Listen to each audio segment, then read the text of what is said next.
Bonjour, je suis le docteur Mathieu Broussois, vétérinaire. Aujourd'hui, je vais vous parler d'un sujet essentiel pour la santé de votre chat, les plantes toxiques. Plus de 500 plantes présentent un risque. Nous allons aborder les principales. En numéro 1, le lys. L'ingestion d'une feuille de lys peut provoquer la mort de votre chat. Le léchage du pollen est également très toxique. Il est possible d'apercevoir un œdème de la face, mais surtout, une atteinte rénale peut apparaître 24 à 48 heures après l'ingestion et être fatale. Le spathiphyllum. Le spathiphyllum, appelé fleur de lune, a une sève qui contient des cristaux d'oxalate de calcium, qui est toxique.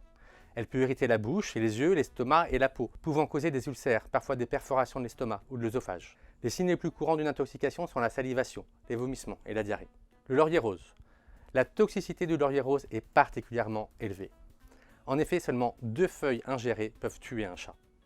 Heureusement, cette plante amère ne les attire pas particulièrement. Première plante de saison, le muguet. Frais ou séché, tout est toxique dans le muguet, à cause d'une molécule, la saponosine. Même l'eau du vase ne doit pas être ingérée. Il provoque des troubles digestifs ou cardiaques. Deuxième plante de saison, la plante de Noël, la poinsettia. Star des tables de Noël, le poinsettia est dangereux. La sève des feuilles contient un latex qui irrite la bouche, l'œsophage, engendrant des vomissements et des nausées. Mais certains aliments sont aussi dangereux. L'ail, l'oignon, la ciboulette, les échalotes, ils contiennent du thiosulfate. C'est un composé soufré qui peut engendrer des troubles gastro-intestinaux, des vomissements et même une anémie. Seulement 5 grammes par kilo de poids suffisent à empoisonner votre animal de compagnie. Plus de 500 plantes sont toxiques. Attention aussi au ficus, au yucca, le cheflera qu'on connaît sous le nom d'arbre à ombrelle qui est également dangereux, tout comme le pommier d'amour ou la monstera. Les signes qui doivent alerter. Les symptômes qui apparaissent après l'ingestion d'une plante toxique sont variables. Souvent des symptômes digestifs, perte d'appétit, vomissements, douleurs abdominales, des diarrhées.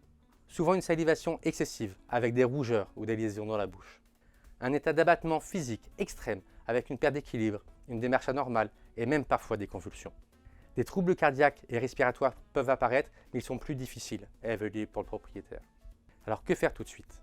En cas d'empoisonnement et sans avis médical, il est totalement déconseillé de faire vomir son chat. Le risque de fausse route est majeur, surtout chez un animal affaibli. Il ne faut pas non plus lui proposer à boire ou à manger, ou tenter de lui donner un médicament. Tout cela pourrait aggraver la situation. Appelez votre vétérinaire ou un centre antipoison vétérinaire en ayant idéalement identifié la plante et ne pas hésiter à la prendre en photo. Alors, quelles plantes sont sûres? Rassurez-vous, vous pouvez décorer votre logement avec d'autres plantes parfaitement inoffensives pour votre chat. L'hibiscus, les orchidées et pour les plantes aromatiques, la menthe, le basilic, le thym, le persil. Identifiez les plantes à haut risque, surveillez les signes d'alerte et consultez vite au moindre doute, immédiatement pour les lys ou le muguet. Protéger votre chat, c'est souvent une question de minutes. À bientôt pour un nouveau conseil vétérinaire.